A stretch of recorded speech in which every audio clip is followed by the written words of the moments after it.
فتاة في عز شبابها اكتشف مرضها في سن السادسة لتشل حركتها ببلوغها 18 من عمرها. ضمور العضلات حول حياة شابة مندفعة نحو الحياة إلى معاناة يومية مع مرض قضى على أحلامها، ورغم ذلك بقيت متمسكة بأمل الشفاء يوما. ضمور العضلات هذا المرض يجي في هو يزيد مع الانسان، بصح حنايا ما يكتشفوش عندنا حتى توصلي لاج تاع 6 سنين. ومن بعد كي درت لي زاناليز وكذا عرفت بلي عندي لاميوباثي. هذا لاميوباثي يجي شغل من بعد كل ما تكبري في اللاج كل ما تنقص حاجه من الكره تاعك تولي ما تقدريش باغ تمشي وطيحي. ومن بعد كي وصلت 18 ما وليت ما نقدرش كامل نمشي، دالي في رجليا ومن بعد ولاو حتى وصلوا يديا. كي وصلوا يديا وليت ما نقدرش كامل حتى نزيد نخدم بهم.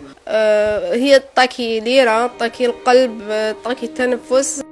والد حنان ينظر إلى ابنته بحرقة العجز، فلا دخل يعيله وأسرته، وزاد مرضه هو الآخر من معاناة هذه الأسرة.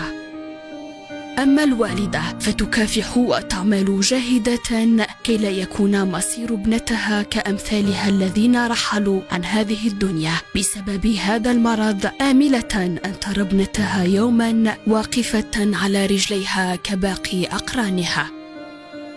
لا راني نعاني كاينه كي هما، يعني كيما نقولوا منا مسؤوليه فيا البرا والداخل، نروح نخدم ونزيد نجي للدار.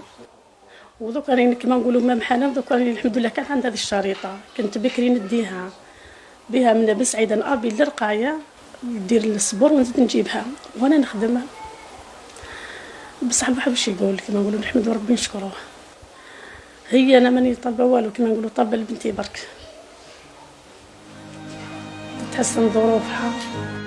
8 سنوات والصراع قائم مع الألم، غير أن الأمل يتجدد في داخل حنان كل يوم في انتظار يد رحيمة تساعدها على العلاج في الخارج وتخلصها من معاناتها.